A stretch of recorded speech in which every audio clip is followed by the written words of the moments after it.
అమెరికాలో ఐటీ కన్సల్టెంట్గా మంచి ఉద్యోగం, ఆదాయం సంతృప్తికరంగా ఉన్న సొంత నేలపై స్థిరపడాలి అనుకున్నారు. దీంతో 4 ఏళ్ల క్రితం భాగ్యనగరానికి చేరుకున్నారు.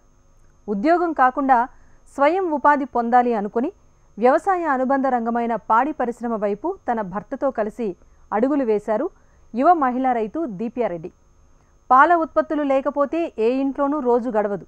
అందుకే నలుగురికి స్వచ్ఛమైన రసాయనరహిత పాల ఉత్పత్తులను అందిస్తూ ప్రజా ఆరోగ్యానికి తన వంతు కృషి చేస్తున్నారు. యువతరానికి స్ఫూర్తిగా నిలుస్తున్నారు. నమస్కారం అండి, నా పేరు దీప్య రెడ్డి. మేము యాక్చువల్లీ ఐటీ బ్యాక్గ్రౌండ్ నుంచి, we're not from agriculture background, కానీ ఇంట్రెస్ట్ అండ్ ప్యాషన్తో నేను మా హస్బెండ్ కలిపి అబ్సల్యూట్ మిల్క్ అనే ఈ బ్రాండ్ని స్థాపించడం జరిగింది.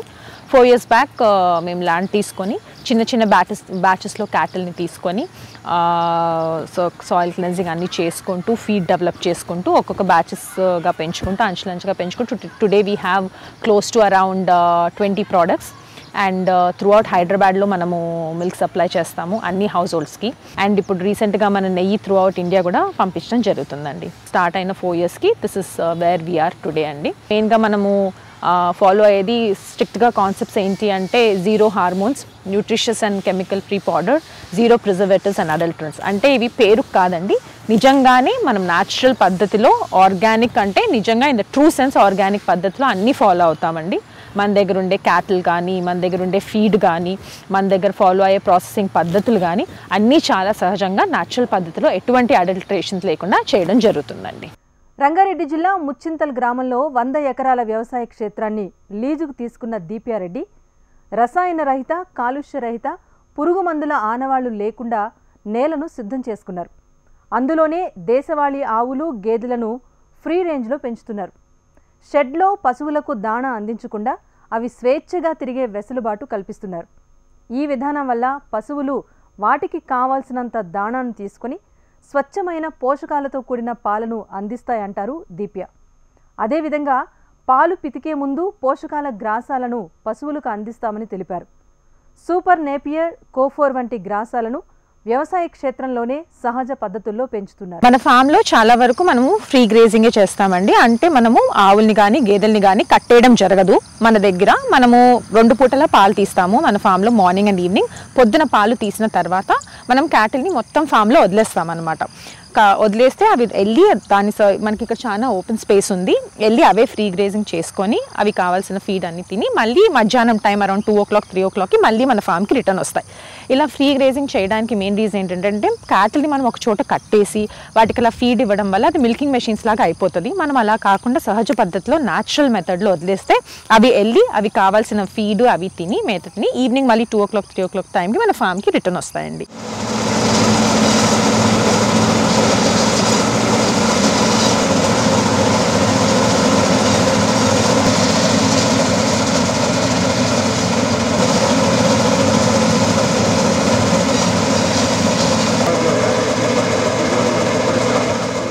ఇప్పుడు అది మనము ఫ్రీ గ్రేజింగ్ చేసి వచ్చినా కూడా మళ్ళీ మిల్కింగ్ చేసేటప్పుడు అడిషనల్గా మన దగ్గర గ్రో చేసే ఫాడర్ మనం వాటికి ఇస్తాం. మనం ఇక్కడ చూస్తే మనకు సూపర్ నేపియర్, కోఫోర్ మెయిన్గా మనం గ్రో చేస్తామండి. అవి గ్రో చేసి మన ఫామ్లోనే కట్ చేసి వాటికి మళ్ళీ మిల్కింగ్ చేసేటప్పుడు ఆ మేత ఇవ్వడం జరుగుతుంది అనమాట. ఇది అడిషనల్గా ఎందుకు అంటే ఫ్రీ గ్రేజింగ్ చేసిన తర్వాత వెళ్ళినప్పుడు ఒకసారి తినకపోవచ్చు, మళ్ళీ మిల్కింగ్ చేసేటప్పుడు దానికి ప్రాబ్లం రాకూడదని అడిషనల్గా ఫీడ్ ఇచ్చి దూడలకి ఫుల్గా పాలు ఇచ్చిన తర్వాతే మనం మిల్కింగ్ చేయడం జరుగుతుంది. ఇప్పుడు మన దగ్గర ఈ ఫ్రీ గ్రేజింగ్ ఈ మనం గ్రో చేసే ఓన్ గ్రాస్ కాకుండా కొత్తగా పెరినియల్ మిల్లెట్స్ అనే దాని మీద కూడా మనం రీసెర్చ్ చేస్తున్నాం. ఎందుకంటే గడ్డి నుంచే కావాల్సిన పోషకం అంతా రాకపోవచ్చు అని. Additionally we are working with private seed company where we are doing additional research. Perennial మిల్లెట్స్ని కూడా మేము గ్రో చేయడం స్టార్ట్ చేస్తున్నాము. దానివల్ల అది కూడా ఇస్తే మన క్యాటిల్కి అడిషనల్ బెనిఫిట్ అవుతుందని జవార్ వీటన్నిటి మీద రీసెర్చ్ చేయడం జరుగుతుంది. తొందరలో that will also be a 6 year 8 year crop. దాని మీద రీసెర్చ్ చేస్తున్నాం. అది స్టార్ట్ అయ్యి అది మనకు సక్సెస్ఫుల్ అయితే అది కూడా మనం క్యాటిల్కి ఫీడ్ ఇవ్వగలిగితే ఇంకా మచ్ మోర్ న్యూట్రిషియస్ మిల్క్ మనకు వస్తుందండి. పాలు అందించే డైరీలు చాలానే ఉన్నాయి, కానీ అదనంగా వినియోగదారులకు మనమేమి ఇస్తున్నామన్నది ముఖ్యమని అంటున్నారు దీప్యారెడ్డి. అందుకోసం చాలా ఫామ్స్ను సందర్శించి ప్రత్యక్షంగా అక్కడి పనితీరును గమనించారు. పాడి పశువులకు అందించే మేత దగ్గర నుంచి పాలు తీసే వరకు సహజ పద్ధతులను అనుసరిస్తామంటున్నారు ఈ యువ మహిళా రైతు. పాతకాలంలో పితికిన పాలు వెంటనే ఎలా తెచ్చుకునేవారమో అదేవిధంగా తమ ఉత్పత్తులను తాజాగా వినియోగదారులకు అందిస్తున్నామని అంటున్నారు. అదే తమ సక్సెస్ మంత్రమని అంటున్నారు. డైరీ ఇండస్ట్రీలో మనకి ఓన్లీ పాలు అని ఒక ప్రోడక్ట్ పెట్టుకుంటే కొంచెం కష్టం అవుతుందండి. ఎందుకంటే పాలు అనేది చాలా లిమిటెడ్ షెల్ఫ్ లైఫ్తో ఉన్న ప్రోడక్ట్. అందులో మనము ఆర్గానిక్ ప్రోడక్ట్ అనేటప్పటికి దానికి ఇంకా ఏం యాడ్ చేయటప్పటికి మనము పచ్చిపాలు అయితే అసలు కపుల్ ఆఫ్ అవర్స్లో విరిగిపోతాయి. మనం ప్రాసెసింగ్ చేస్తాం కాబట్టి ఒక 3 days దాకా ఉంటుంది. బట్ మనం ఫామ్లో ప్రొడ్యూస్ చేసే మిల్క్ కానీ ఎవరైనా ఉండండి ఫామ్స్లో అంతా ఒక రోజులో కన్జ్యూమ్ అవ్వకపోవచ్చు. సో అందుకని అలాంటప్పుడు మనము ఓన్లీ మిల్క్ కాకుండా మిల్క్తో పాటు ప్రోడక్ట్స్ కూడా పెట్టుకుంటేనే ఎటువంటి బిజినెస్కైనా అది వైబుల్ అవుతుంది. ఎందుకంటే దాని shelf life will be easier, customer అందజేయడం కూడా సులువుగా ఉంటుంది. ఆర్గానిక్ ప్రోడక్ట్స్ మనకి వచ్చేటప్పటికి చాలామంది మాకు ఇది ఆర్గానిక్ ప్రోడక్ట్స్ కదండి, దీంట్లో ఎటువంటి హార్మోన్స్ యాడింగ్ కానీ ప్రిజర్వేటివ్స్ యాడింగ్ కానీ దీంట్లో ఎటువంటి అడల్ట్రేషన్ జరగదు కదా అని చెప్పి మాకు ఇనిషియల్ ఎంక్వైరీస్ కాల్ చేస్తారనమాట. మేము వాళ్ళకి అదే ఎక్స్ప్లెయిన్ చేస్తాం. అవునండి, ఎటువంటి ఉండవు, ప్రిజర్వేటివ్స్ ఉండవు, ఏమీ ఉండవు, చాలా న్యాచురల్ పద్ధతిలో చేస్తామని చెప్తాం. కానీ అదే కస్టమర్స్ ఒక్కసారి కొన్ని రోజులు అయిన తర్వాత ఏమవుతుందంటే మేము ఒక నెల నుంచి పాలు తీసుకుంటున్నాము, మేము ఒక 2 నెలల నుంచి పాలు తీసుకుంటున్నాం, ఇవాళ పాలు కొంచెం పలసగా వచ్చాయి, లేదా వాళ్ళ పాలు కొంచెం ఎక్కువ చిక్కగా వచ్చాయి, లేదా వాళ్ళ పాలు కొంచెం వాసన వచ్చాయి, ఇట్లా రకరకాల మాకు కాల్స్ వస్తాయండి. So what I'm trying to tell here or today the point which I'm trying to address is, first and foremost మనం ఏదైతే న్యాచురల్ పద్ధతిలో చేస్తామో అండి, అది డైరీయే కావచ్చు, మనం పండించే కూరగాయలు కావచ్చు, ఏదైనా కావచ్చు, న్యాచురల్ ఫ్యాక్టర్స్ మీద డిపెండ్ అయ్యేది ఏది ఒకటేలాగా త్రూ అవుట్ ద ఇయర్ స్టాండర్డ్గా ఉండదు. ఫర్ ఎగ్జాంపుల్, మేము ఒక కస్టమర్కి 100 రోజులు పాలు సప్లై చేస్తే 95 రోజులు అది బాగానే ఉండొచ్చు, కానీ ఒక 5 to 10% వేరియేషన్ అనేది ఉంటుందండి. The reason being it is not a factory made concoction, it's not something which is prepared in the factory. ఏదో ఈ ఫార్ములా వేసాను, సో ఇదే స్టాండర్డు, ఇది ఇంత, ఇలా ఫ్లాట్, ఈ ఆబ్జెక్ట్ బయటకి వచ్చి ప్యాకేజింగ్లో రాదండి. మనం న్యాచురల్గా చేస్తాం. సో ఫర్ ఎగ్జాంపుల్, ఇప్పుడు అది సీజన్ డిపెండెంట్ అవ్వచ్చు. సో చిక్కదనం పెరగచ్చు, తగ్గచ్చు. ఫీడ్ డిపెండెన్స్ ఉంటుంది, అది ముందు రోజు తిన్న ఫీడ్ని బట్టి ఉంటుంది. డ్రై ఫీడ్ తినిందా, వెట్ ఫీడ్ తినిందా, దాన్ని బట్టి ఉంటుంది. ఇంకొన్నిసార్లు మేము ఫర్ ఎగ్జాంపుల్ ఇప్పుడు మనకి ఈ కోవిడ్ టైంలో అవగాహన పెరిగి మాకు కొత్త ఆర్డర్స్ చాలా వస్తున్నాయి. So we added new cattle. So మనం కొత్త క్యాటిల్ ఫర్ ఎగ్జాంపుల్ గిరికావులు తీసుకుందాం. మేము గుజరాత్కి వెళ్ళి కొనుక్కొస్తాం ఆ నేటివ్ వాటి నుంచి. అక్కడ అవి ఆ ప్లేస్లో అవి ఫీడ్ తిని న్యాచురల్గా ఫారెస్ట్లో తిరిగి అక్కడి నుంచి వచ్చిన ఆవుల నుంచి వచ్చే మిల్క్ స్మెల్ కొంచెం డిఫరెంట్గా ఉంటుంది అనమాట. సో ఎప్పుడైతే మేము కొత్త బ్యాచెస్ తెస్తామో మిల్క్లో కూడా అది కొంచెం కనిపిస్తుంది, స్మెల్ మారింది అని. ఇట్లాంటివి మా కస్టమర్స్ నుంచి కాల్స్ వస్తాయి, ఏంటండి ఇలా మారుతుంది అంటే, are you compromising on the quality అని అట్లా మాకు కాల్స్ వస్తాయి. So whenever there is a variation in the milk, it's not that we're compromising on the quality, ఏం లేదండి. న్యాచురల్ ఫ్యాక్టర్స్ మిల్క్లో డైరెక్ట్గా కనిపిస్తాయి. న్యాచురల్ ఫ్యాక్టర్స్ అనేది వెదర్ అవ్వచ్చు, కొత్తగా యాడ్ చేసిన క్యాటిల్ అవ్వచ్చు, క్యాటిల్ ప్రెగ్నెంట్ అవ్వచ్చు. ఇప్పుడు ఒక 5-6 రోజులు జున్ను పాలు ఇస్తాయి, జున్ను పాలు తీసిన తర్వాత మనం నార్మల్ పాలు తీయడం మొదలు పెడతాం, అవి కూడా కొన్ని రోజులు పల్సగా వస్తాయి. సో మన ఊర్లలో పెరుగుంటే మనకు కొంచెం ఐడియా ఉంటుందండి. మన ఊర్లలో మన ఇంటి వెనకాల పాలేరు పిండిచ్చే పాలే 30 రోజులు ఒకటేలాగా ఉండవు. దాంట్లో ఒక 20 రోజులు ఒకలాగా ఉంటాయి, ఒక 10 రోజులు ఎలా ఉంటాయి. So all the customers who want natural products or who want healthy products, నేను వాళ్ళకి చెప్పదలుచుకుంది ఏంటి అంటే, న్యాచురల్ అండ్ హెల్తీ అన్న చోట మీకు ఒకటే స్టాండర్డ్లో ప్రోడక్ట్ రాదు, దాంట్లో కొంచెం వేరియేషన్ ఉంటుంది. సో న్యాచురల్ ప్రోడక్ట్స్ తీసుకునే వాళ్ళందరూ నాట్ జస్ట్ డైరీ, అది డైరీ కావచ్చు, పల్సెస్ కావచ్చు, ఫ్రూట్స్ కావచ్చు, ఆయిల్స్ కావచ్చు, మీరు సహజ పద్ధతిలో వచ్చే వాటికి న్యాచురాలిటీకి ప్రిపేర్డ్గా ఉండి తీసుకోవాలండి. ఆవు పాలపైన చాలా మందికి చాలా రకాల సందేహాలు ఉన్నాయి. ముఖ్యంగా A1, A2 పాలంటే ఏంటి, వాటి మధ్య ఉన్న తేడా ఏంటో సవివరంగా వివరిస్తున్నారు దీప్యారెడ్డి. ఇప్పుడు మిల్క్ వచ్చేటప్పటికి మన ఫామ్లో 2 అవైలబుల్ అండి. మనకి ఉత్తి ఆవు పాలే కాదు, ఆవు పాలు, గేదె పాలు 2 చేస్తాం మన ఫామ్లో, 2 ఆర్గానిక్ మిల్కే. ఇప్పుడు ఆవు పాలు ఇప్పుడు గేదె పాలు అంటే సహజంగా అందరికీ తెలుసు, మంచి చిక్కటి పాలు, ఫుల్ క్రీమ్ మిల్క్, దాంట్లో పెద్ద కన్ఫ్యూషన్ ఉండదు. సో చాలా వరకు అది మనం ఫుల్ క్రీమ్ అడుగుతాం. మన ఫామ్లో అరౌండ్ అది 7% ఫ్యాట్ దాకా వస్తుంది మనకు న్యాచురల్ పద్ధతిలోనే, ఎటువంటి హార్మోన్స్ వేయకుండా. సో అది మన ముర్రా జాతి బఫెలోస్ ఉంటాయి మనకి చాలా అన్నీ. సో వాటి నుంచి బఫెలో మిల్క్ చేయడం జరుగుతుంది. ఇప్పుడు కౌ మిల్క్ వచ్చేటప్పటికి చాలామంది మనకు రకరకాల కన్ఫ్యూజన్స్ ఉన్నాయి కౌ మిల్క్లో. కౌ మిల్క్ అంటే ఏంటి, A2 మిల్క్ అంటే ఏంటి, A1 A2 మిల్క్ అంటే ఏంటి, ఆర్గానిక్ మిల్క్ ఏంటి, ఇట్లా రకరకాల కన్ఫ్యూజన్స్ ఉన్నాయి ఆవు పాల గురించి. సో A2 మిల్క్ అంటే ఏమీ లేదండి. ఇప్పుడు కౌ A2 మిల్క్ అంటే కూడా నార్మల్ ఆవు పాలే, కాకపోతే మన దేశవాళీ ఆవుల నుంచి వచ్చే పాలని మనం A2 మిల్క్ అని అంటాం. A2 అనేది ఒక ప్రోటీన్ అండి, మిల్క్లో ఉండే ప్రోటీన్.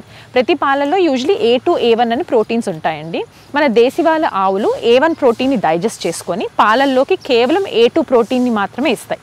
ఈ A1 ప్రోటీన్ ఎందుకు మంచిది కాదు అంటే, అది లాక్టోస్ ఇంటాలరెన్స్ ఉండే వాళ్ళకి, ఇంటెస్టైనల్ డిఫికల్టీస్ ఉండే వాళ్ళకి ఈ A1 ప్రోటీన్ వల్ల వాళ్ళకి ఇంటెస్టైనల్ ప్రాబ్లమ్స్ కానీ ఏమన్నా రావచ్చు అనే ఉద్దేశంలో మెయిన్గా ఈ A2 మిల్క్ అనేది లాక్టోస్ ఇంటాలరెన్స్ వాటికి ఉండే వాళ్ళకి చాలా యూస్ఫుల్ అండి.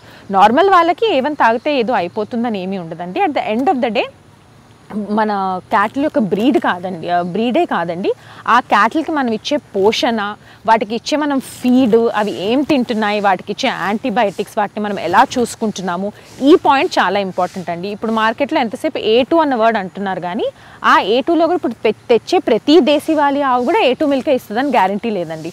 ఇప్పుడు ఆ దేశీ ఆవుకు కూడా దేంతో అయినా క్రాస్ అయ్యి ఉండొచ్చు, ఇంకొక జెర్సీ దానికి హైబ్రిడ్గా క్రాస్ అయ్యి ఉండొచ్చు. అలాంటప్పుడు అది ఖచ్చితంగా A2 ఇస్తుందని గ్యారంటీ లేదు. సో మా దగ్గర ఫామ్లో వచ్చిన ప్రతి క్యాటిల్ మేము ఎక్కడ బయట నుంచి పాలు ప్రొక్యూర్ చేయమన్నమాట. ఇప్పుడు ప్రాబ్లం ఏమవుతుందంటే మనం వేరే రైతుల దగ్గర తీసుకుంటే, ఇప్పుడు 100 మంది రైతుల దగ్గర తీసుకుంటే దాంట్లో 90% మనకు కరెక్ట్గానే ఇవ్వచ్చు, కానీ ఒక 10% కాంప్రమైజ్ అవ్వచ్చు. సో అందుకని ఆ రిస్క్ తీసుకోకూడదు అని చెప్పి మా ఫామ్లో కేవలం మా క్యాటిల్ నుంచి వచ్చిన వాటినే టెస్ట్ చేసి సర్టిఫై చేసి వాటిని మనం ప్యూర్ A2 మిల్క్ అని ఇవ్వడం జరుగుతుంది అండి. ఆవు పాలు టెస్టెడ్ దేశీవాలి ఆవు పాలు without A1 protein is A2 milk అండి. దాన్ని మనం ఆర్గానిక్ పద్ధతిలో చేస్తామండి, అంతే. That is called A2 milk అండి. పాడి పరిశ్రమ అంటే ఒక షెడ్, 4 పశువులకు దాణా అందించడం, పాలు పితకటం మాత్రమే కాదు. స్వచ్ఛమైన పాలు చేతికి అందాలంటే నిరంతరం పర్యవేక్షణ తప్పనిసరని అంటున్నారు దీప్య. డైరీ యూనిట్ను నెలకొల్పి ఇలా ఆరోగ్యకరమైన ఆర్గానిక్ పాలను అందిస్తున్నామంటే అందుకోసం ఎంతో శ్రమపడ్డామంటున్నారు. ఈ రంగంలో ఏమాత్రం ఏమరపాటుగా ఉన్నా రైతు నష్టపోక తప్పదని అంటున్నారు. పాడి రంగంలో ఒక్క రోజులో లాభాలు సాధించలేమని, అందుకోసం నిరంతరం శ్రమ అవసరమని అంటున్నారు. మనము ఇది స్టార్ట్ చేసిన కాన్సెప్ట్ ఏంటి అంటే, ఇప్పుడు అన్నీ ఒక అంబ్రెల్లా కింద, అంటే మనం ఒక పర్టికులర్ ప్రోడక్ట్ని ఆర్గానిక్ పరంగా ఇస్తున్నాము ఒకరికి, ఒక పర్టికులర్ ప్రోడక్ట్ ఇది full healthy glass of milk అని ఒకరికి చెప్తున్నాము అంటే అది it's not a one day thing అండి. It is a periodic journey. ఒక 4-5 ఏళ్ళ జర్నీ తర్వాత ఈ ఒక హెల్తీ మిల్క్ నేను ఇవాళ మీకు ఇవ్వగలుగుతున్నాను. ఇవాళ మన కిడ్ తాగినా, పెద్దోళ్ళు తాగినా, ఎవరు తాగినా healthy glass of milk produce చేయడానికి చాలా జర్నీ ఉంటుందండి. ఆ జర్నీ అంటే మీకు ఏముంది, వస్తాయి క్యాట్లు వస్తాయి, పిండుతారు, ఇస్తారు, అయిపోయింది, దీంట్లో జర్నీ ఏంటి అని అనుకోవచ్చు. అలా కాదండి. ఇప్పుడు ఏదైనా పాలు మనము ఒక క్యాటిల్ నుంచి తీసేటప్పుడు ఆ క్యాటిల్కి ఇచ్చే సోర్స్ అంటే మూలం ఇస్ వెరీ ఇంపార్టెంట్. ఇప్పుడు మనం అందరము బ్రీడ్ అని, ఇది గిర్ బ్రీడా, అది ఇంకో బ్రీడా అని దాని వెనకాల పడుతున్నాం. కానీ వీటన్నిటికంటే ముందు ఫస్ట్ అసలు ఆ క్యాటిల్ ఎక్కడి నుంచి వచ్చింది, ఆ క్యాటిల్కి మనము ఏ ఫీడ్ పెడుతున్నాం, ఆ క్యాటిల్ని మనం ఎలా చూసుకుంటున్నాం, ఆ క్యాటిల్కి జబ్బులు వస్తే మనం ఎలాంటి మెజర్స్ తీసుకుంటున్నాం, ఆ క్యాటిల్కి ఎలాంటి హార్మోన్స్ లేకుండా ఎలా చూసుకొని నీట్గా హైజీనిక్గా మెయింటైన్ చేసి మిల్క్ చేస్తున్నాం. ఆ మిల్క్ చేసిన పాలని ఎంత తొందరగా మనము పాడవకుండా ఎటువంటి కెమికల్స్ లేకుండా ప్రాసెస్ చేస్తున్నాం. అంతే హెల్తీగా ఒక కన్సర్న్డ్ చిల్డ్ వెహికల్స్లో కస్టమర్ దాకా అందించడం, ఇలా అనేది ఇది ఒక మొత్తం జర్నీ అండి. ప్లస్ ఆ క్యాటిల్కి ఇచ్చే ఫీడ్ మనం పెంచాలి, అన్నీ మనం చెయ్యాలి అనుకుంటే అది ఓవర్ నైట్ డెవలప్ కాదండి.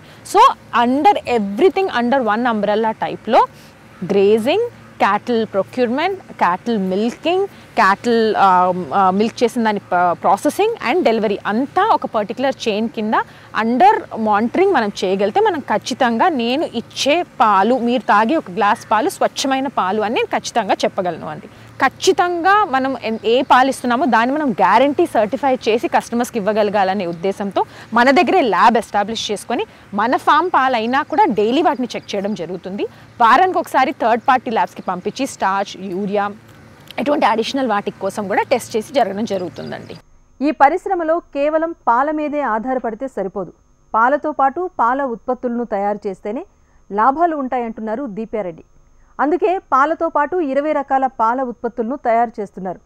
కుండ పెరుగు, పన్నీర్, వెన్నపూస ఇలా రకరకాల పాల ఉత్పత్తులను సహజ పద్ధతుల్లో తయారు చేస్తూ భాగ్యనగర వాసులకు అందిస్తున్నారు. ఆల్మోస్ట్ క్లోజ్ టు 20 ప్రోడక్ట్స్ ఉన్నాయండి. నార్మల్గా పాలు అనేది అందరికీ తెలిసిందే. అది మనం యూజువలీ డెలివరీ యాప్స్ త్రూ కస్టమర్స్కి త్రూఅవుట్ హైదరాబాద్ పంపించడం జరుగుతుంది. ఆ పాలలో మనకు ఆవు పాలు, గేదె పాలు ఉన్నాయి, చిక్కటి పాలు, అంత ఫ్యాట్ వద్దనుకునే వాళ్ళకి కొంచెం టోన్ మిల్క్, అలా ఆప్షన్స్ ఉన్నాయండి. ఇవి కాకుండా మనం ప్రోడక్ట్స్ కూడా చేస్తాము. ఈ ప్రోడక్ట్స్లో మనకి కుండ పెరుగు ఒకటి, గేదె పాలతో ఆవు పాలతో రెండిట్లో మన మట్టి కుండల్లో పెరుగు చేయడం జరుగుతుందండి, అదొక ప్రోడక్ట్. ఆ తర్వాత పన్నీర్, ఆవు పాలతో చేసిన పన్నీర్ చేస్తాము. ఈ రెండు కాకుండా మనకి మెయిన్గా ఇంకోటి నెయ్యి చేస్తామండి. సో నెయ్యి మనది చాలా వేదిక్ మెథడ్లో చక్కటి పూస నెయ్యి, ఎటువంటి అడల్టరెన్స్ లేకుండా పెరుగుని చిలికి చేయడం జరుగుతుందండి. ఇలా పన్నీరు, పెరుగు, నెయ్యి, బటర్, చీజ్ ఇట్లా రకరకాల ప్రోడక్ట్స్ ఉన్నాయండి. పూర్వీకులు అనుసరించిన సహజ సిద్ధమైన వేదిక్ పద్ధతిలో నెయ్యిని తయారు చేస్తున్నారు ఈ మహిళా రైతు. మరి ఈ పద్ధతి ఏంటో మనము చూసేద్దాం పదండి. ఏఎం ఫార్మ్స్లో అబ్సల్యూట్ మిల్క్లో గీ వేదిక్ మెథడ్లో చేస్తామండి. అబ్సల్యూట్ వేదిక్ మెథడ్ అంటే మనము ముందు కాలం మన తాతలు ట్రెడిషనల్ ఈ ఊర్లలో ఎలా చేసేవాళ్ళో అదే మెథడ్లో చేస్తామన్నమాట. పాలు ఇందులో కాయడం జరుగుతుంది. ఫుల్ క్రీమ్ మిల్క్ని ఇందులో వేసి మనం బాయిల్ చేస్తాం. ఫుల్ బాయిల్కి తీసుకొచ్చి ఆ తర్వాత దాన్ని పెరుగుగా తోడేస్తాం. పాలు కాసాం కదండి, ఆ పాలు కాసిన దాన్ని మనము ఈ కర్డ్ సెట్టర్లో సెట్ చేస్తామన్నమాట. దీంట్లో పెరుగు తోడుకున్న తర్వాత ఈ పెరుగుని మనం చిలుకుతాం. ఈ చిలకడం అనేది ఏంటంటే మనం ముందు కాలం కవ్వంతో clockwise, anticlockwise తిప్పేవాళ్ళం కదా, సేమ్ అదే మోడల్లో సిమ్యులేషన్లో ఇది మేము చేసాము. బికాజ్ ఇది హ్యూజ్ క్వాంటిటీస్ కాబట్టి చేతితో మనం చిలకడం చాలా కష్టం కాబట్టి ఇలా clock wise, anti clock wise పద్ధతిలో మనం చిలికినట్టు వచ్చి వెన్న తేలుతుంది పైకి. ఆ వెన్నని మనం పైకి తీసేసి కింద నుంచి మజ్జిగ తీసేస్తాం. ఫస్ట్ మనం మిల్క్ కాసి దాంట్లో తీసి పెరుగుని సెట్ చేసాము. పెరుగు సెట్ చేసిన తర్వాత దాన్ని మనం చిలికిన చిలికి వెన్న తీసేసి కింద నుంచి మజ్జిగ తీసేస్తాము. ఆ వెన్నని ఈ కాస్ట్ ఐరన్ ప్యాన్స్లో వేయడం జరుగుతుందండి.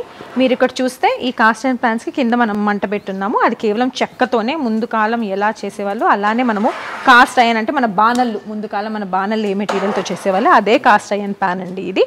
దీంట్లో మనం at one time 850 litres of నెయ్యి కాయచ్చు. ఈ చెక్క మంట దాని మీద ఇలా మనం ఆ వెన్న వేసి దీన్ని కాయడం జరుగుతుంది.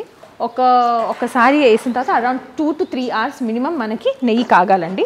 నార్మల్ 105 degrees కూడా నెయ్యి ఫామ్ అయిపోతుంది. కానీ అది ప్రాపర్గా మనం మంచి ముందు కాలం మన ఊర్లలో తినే ఆ పూస నెయ్యి మంచి చిక్కటి స్మెల్ కావాలంటే మనం అప్రాక్సిమేట్లీ బిట్వీన్ 120 to 125 degrees వరకు నెయ్యి కాయడం జరుగుతుందండి. ఇప్పుడు చెక్కలు ఉన్నా కూడా మనకు అడిషనల్ థర్మోమీటర్స్ ఉన్నాయండి, మనం పెట్టి టెంపరేచర్స్ మెజర్ చేసుకుంటూ కూడా ఉంటాము. మీరు ఇక్కడ చూస్తే అలాంటిది సిమిలర్ ఎంటీ ప్యాన్ ఉంది. ఈ లోతు కూడా మీరు ఇక్కడ చూడొచ్చు. అరౌండ్ 850 లీటర్లు నెయ్యి చేయొచ్చు అట్ వన్ టైం ఈ బాణల్లో. మనం దీంట్లోనే మనం ఇప్పుడు ఇలాంటిది సిమిలర్ మన దగ్గర అక్కడ ఇంకో ప్యాన్ ఉంది. ఈ ప్యాన్లో మనం వేసి దాన్ని అలా కాసి అరౌండ్ 2 to 3 hours మినిమం పడుతుంది. మీరు చూస్తే ఇది ఇనీషియలీ మనం మండించేటప్పుడే మనకు ఆ స్మోక్ అది ఉంటుంది. ఆ తర్వాత మనం ఇట్లా ఫర్నెస్ పెట్టున్నాం, సో చిమ్లీలోంచి బయటికి వెళ్ళిపోతుంది. సో మనకు ఆ స్మోక్ అది కూడా ఓన్లీ ఇనీషియలీ అంటించేటప్పుడు తప్ప తర్వాత రాదు. సో దానివల్ల మనకు అంత స్మోకీ ఫ్లేవర్ కూడా రాదు. మనకు కావాల్సిన కరెక్ట్ టేస్ట్ అండ్ మంచి కన్సిస్టెన్సీ వరకు మనం దాంట్లో కాస్తూ ఉంటాం. పెరుగు చేసి దాన్ని చిలికి వెన్న తీసి ఇలా కట్ల పొయ్యి మీద బాణల్లో చేసే మెథడ్ని మనం పూర్వీకులు అందరూ చేసేవాళ్ళని. దీన్ని మనం వేదిక్ మెథడ్ అని అంటాము. ఇప్పుడు బిలోనా మెథడ్ అని కూడా దీన్నే అంటాము. నెయ్యి ఇలా చేయడానికి మెయిన్ కారణం ఏంటంటే అండి, నెయ్యి ఇలా చేస్తే దానివల్ల ఆ ప్రాసెస్లో చేసిన నెయ్యి మనం తింటే అది మనకి ఫ్యాట్ లాగా పట్టదు. It's a very healthy way of doing the ghee like this అండి. మనం బాణంలో చేసిన ఘీ సెట్ అయిన తర్వాత వచ్చి ఆ పైప్స్ త్రూ వచ్చి మనకు ఆ ఘీ ట్యాంక్లో పడిపోతుందండి. ఆ ఘీ ట్యాంక్లో వచ్చిన ఘీని మళ్ళీ ఫిల్టరేషన్ చేయడం జరుగుతుంది. ఫిల్టరేషన్ క్లారిఫికేషన్ అయిన ఘీని మనం మళ్ళీ వీటిలోకి పోసుకొని దీంట్లో స్టోరేజ్ ట్యాంక్స్లో ఉంచుకుంటామండి. దీంట్లో మన స్టోరేజ్ ట్యాంక్లో ఆప్టిమమ్ టెంపరేచర్ పూస కట్టేంత వరకు మనం ఉంచుతామండి. అది అయిన తర్వాత మనం ఇక్కడ నుంచి ఫిల్లింగ్ చేసుకుంటాం. గీ బాటిల్స్ అయితే గీ బాటిల్స్, టిన్స్ అయితే టిన్స్, ఏదైతే దాన్ని బట్టి రిక్వైర్మెంట్ మనం వాటిని ఫిల్ చేసుకొని చేయడం జరుగుతుంది. ఈ రంగంలో ఎదురయ్యే సవాళ్ళు ఏంటని చాలామంది అడుగుతారని, వినియోగదారులను సంతృప్తి పరచడమే ముఖ్యమైన విషయమని అంటున్నారు దీప్య. డైరీ ఇండస్ట్రీ కానీ, ఫార్మింగ్ కానీ, ఈ క్యాటిల్ని చూసుకోవడం కానీ, ప్రొడక్షన్ కానీ, ఆర్గానిక్ అన్ని ఇవన్నీ అండి it's not a one day thing. అంటే మనం యూనిట్ తెచ్చాము, సెటప్ చేసేసాము, మనుషులు పెడితే అయిపోతుంది అనేది కాదు. ఇది డే ఇన్ డే అవుట్ చేసే జాబ్ అండి. ఒక 4 రోజులు మనం చూసుకోకపోతే మనం అన్ని రోజుల నుంచి ఫామ్ చేసిన సిస్టమ్ అంతా మనకి పాడైపోతుంది అనమాట. It's almost like a baby. Every day దాన్ని చూసుకోవాల్సి ఉంటుంది. అండ్ అందులో ఏంటంటే లైఫ్ స్టాక్ కూడా అలాంటిదే అండి. వాటిని సరిగ్గా చూసుకోకపోయినా, వాటి ఆరోగ్యం సరిగ్గా చూసుకోకపోయినా మనకి హెల్త్ ఇష్యూస్ వస్తాయి. సో లైఫ్ స్టాక్ అంతే జాగ్రత్తగా చూసుకోవాలి, మన ప్రొడక్షన్ కూడా అంతే జాగ్రత్తగా మానిటర్ చేసుకోవాలి. డైరీ ఫీల్డ్లో మనము బిగ్గెస్ట్ థింగ్ అండి the quality of the product. మనం అడిషనల్ మార్కెటింగ్ ఏం చేయక్కర్లేదు. Even for absolute milk that is what we follow till date. అడిషనల్గా మనం చేసేది ఏముండదు. మనం మంచి క్వాలిటీ ప్రోడక్ట్ ఇస్తే కస్టమర్ కూడా తప్పకుండా కొంటారండి. మంచి quality product at an affordable price మనం క్వాలిటీలో కాంప్రమైజ్ కాకుండా మనం కస్టమర్స్కి ఇవ్వగలిగితే that will market for it self అండి. అండ్ డైరీలో మనం it's not a one day thing. ఆచితూచి జాగ్రత్తగా every day in day out monitor చేసుకుంటూ జాగ్రత్తగా చేసుకుంటే మనకి మంచి ఫలితం దొరుకుతుందండి.